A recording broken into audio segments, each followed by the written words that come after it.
Standing by to chat with us for a little bit is Mr. Josh Lyon. He is a native, I guess. Maybe a native of here. I don't know. Currently lives in Nashville, Tennessee. Hey, Mr. Josh, welcome to KEEL. How you doing this morning? I'm doing fine. How are you this morning? So you are at the epicenter. You are the star, as it were, of that viral video, New Year's Eve video, downtown Shreveport. Let me start with this. And I know it's like this is in the video the worst part of your evening, but what's it feel like to get tased? Well, it's not pleasant. I'll tell you that much. So compare. Does it burn? Does it sting? It was kind of a serious question. I mean, you see, like the police all the time will say, "Well, we'll tase you as a publicity stunt," and I go, "No, it looks horrible." Well, it's supposed to be one of the last lines of force for a police officer, specifically because it is more violent than almost anything else on their utility belt, minus the gun. So, it really doesn't feel like anything except for being electrocuted, which is what it is. Okay, so let's start here. It's New Year's Eve. How did it all start? You've had a couple of drinks, maybe 3. You're walking down the street. At what point does it seem like a good idea to start heckling a cop?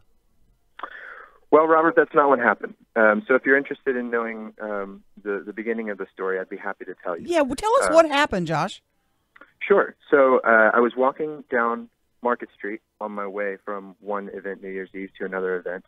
A police officer pulled over a car that had run a stoplight, and about 4 more patrol units rolled up on that car.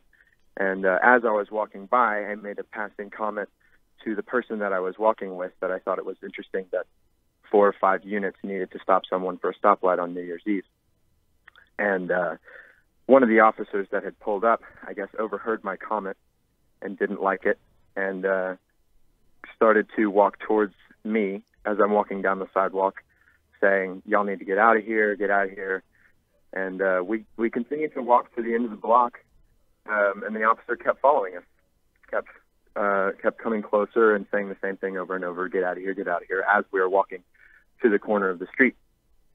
And once he came closer, I guess he took an interest in me personally, and he had backed us onto the corner of Milam and Market Street, basically to where I was almost standing in the street, and just began to badger.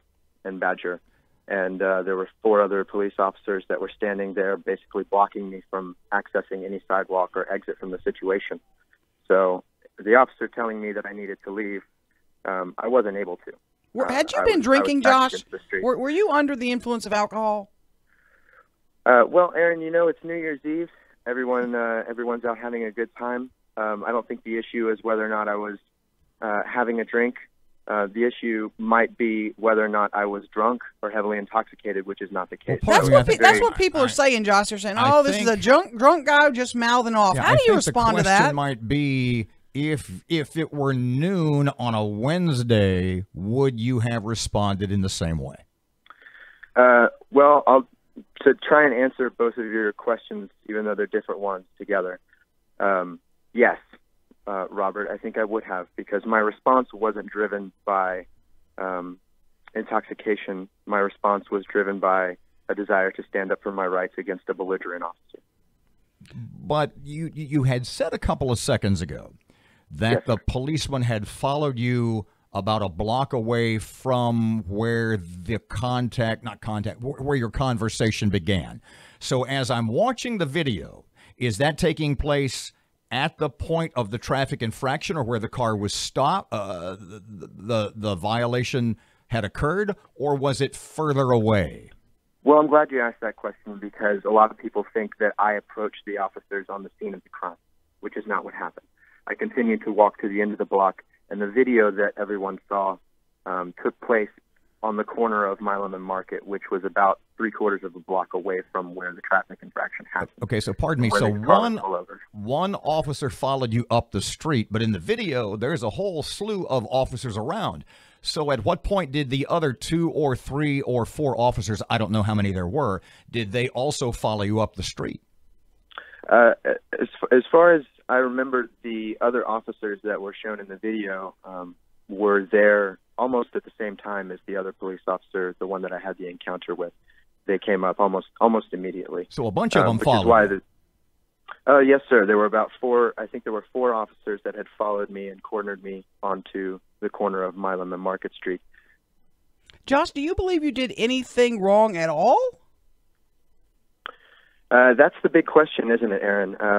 I definitely think that standing up for constitutional rights is something that every citizen should do. However, everyone should weigh their situation individually and take in the idea that there could be some consequences into their actions. I personally, at the moment, felt like I was safe enough in that I had someone videotaping. There were several witnesses standing around watching the event. Why is your brother? Why is your brother videotaping and not trying to pull you away? Say, hey, let's just get out of here. Why didn't y'all just get out of there? Well, we weren't able to get out of there, Erin. As I mentioned before, the police officers had surrounded us and were blocking the sidewalks.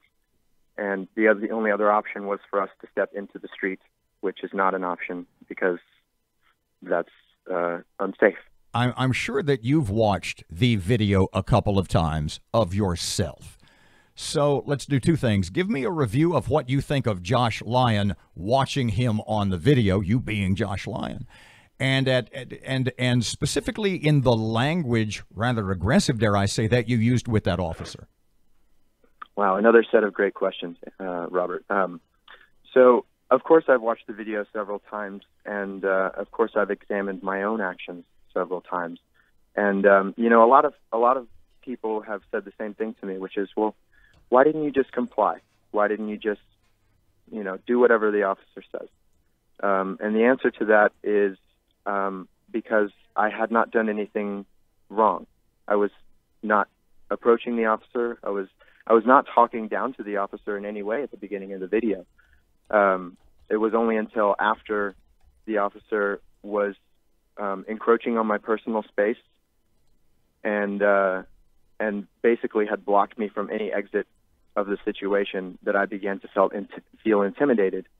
And when I began to feel intimidated, I then started to use some language that maybe some other people may not have used in that situation, and maybe I may not have used it 2 o'clock or 12 o'clock on a Wednesday, as you may have, as you said earlier. But I do not think that any of my actions warranted the response that was given by the officer. Josh, you were charged with public intoxication.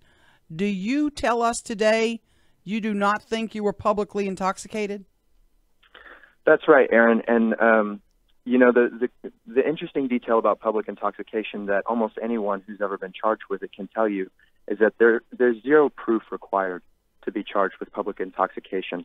Any person walking down the street that has an officer that may take an issue with that person is open to being charged with public intoxication. All the officer has to do is I smell alcohol on your breath, and they can arrest you, and they don't have to give you a breathalyzer or a blood test or anything to prove that you are actually intoxicated. What about interfering with a police investigation, resisting an officer, the other charges they filed? Do you think these are bogus? Well, bogus is one way to put it. I think that they're unwarranted, and as I mentioned earlier, I never approached the officer's investigation. We continued to walk to the end of the corner, and it was at that point that we were confronted and surrounded. So as far as I'm concerned, we walked as far as we could from the investigation site before being approached by the officers, in which case I was backed into a corner, literally. So you've hired legal representation. You have a lawyer. What is it you want? What makes it okay? What makes it go away? Oh, man, that's the million-dollar question, isn't it? Of course I've hired representation. Here's the thing. This kind of thing is not, even though I've gotten significant attention for it, the video has something like 1 million views at this point in the last less than a week. However, this is not a once in a lifetime thing that happens. This happens on a regular basis to people, not just in Shreveport, but all over the country. And if it's garnering this much attention for me, it's almost a shame that it doesn't garner enough attention from all the other people that experience this kind of treatment by the police. Your message to the police chief and officers that may do things that the public thinks shouldn't be done. What is your message to them today, Josh? Well, give me 3 seconds to think about Please. that. That's a heavy question. Take your time. Sure. I don't think that anything that I have to say to the Shreveport Police Department or to police in general is going to change the minds and the practices of the police department. Anything that is ever brought against police is usually met with the same reaction, which is the same reaction that was heard on KTBS 3 News the other night, which was the police department has so far shown that the officer acted in accordance with their training. And I guess my message overall would be, if that is the training, then the training needs to change.